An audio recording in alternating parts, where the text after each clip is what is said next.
Now, a few days ago, President William Ruto said that the Baba Mdogo playground should be returned to the community. Now, the playground, of course, is used for nurturing talent and was nearly lost to a different developer, and they leaving the community devastated and youth without a place to train. But after the outcry, the field is now being reclaimed as the community pushes for full documentation.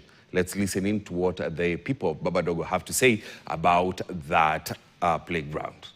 As you can see now, kuna shule zinacheza hapo. Tuko na more than 14 formal schools zinatumianga hii kiwanja weekday na timu zetu zina train. Ruaraka kuna ward 5.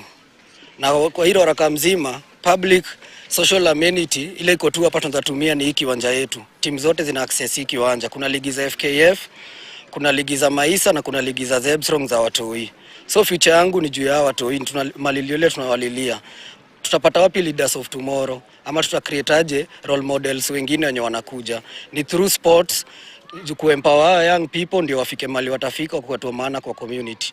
Nimecheza mpira hapa kwa hii kiwanja kwa muda mrefu.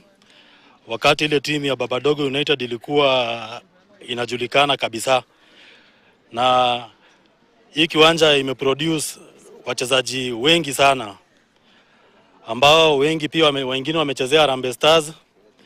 Ukiangalia kama Geoffrey Kokoyo amechezea Ulinzi, Dennis Nzomo amechezea Mathare United na Harambee Stars, Richard Nzomo ambaye ni mimi nimechezea Administration Police, Josiah Odhiambo amechezea Ulinzi Stars, Isaiah Omondi amechezea Mathare United na Harambee Stars, Colin Sokoth amechezea Gor Mahia na Harambee Stars.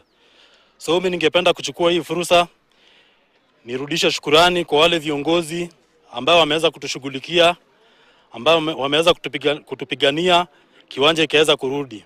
Tumekuwa na challenge sana kwa hii ground yetu kwa sababu ya wakubwa wa Kenafric wenye wamejaribu kuchukua hii kiwanja yenye imekuwa hapa very many years. Sasa mimi nimezaliwa nikaipata hapa na very many players hii kiwanja imewaserve, na hata si players na community at large na wase wenye wanafanya biashara mingi wenye wanategemea hii kiwanja kukua hapa. So unaweza ona hadi vile ili affect businesses zenye zimekuwa hapo kando.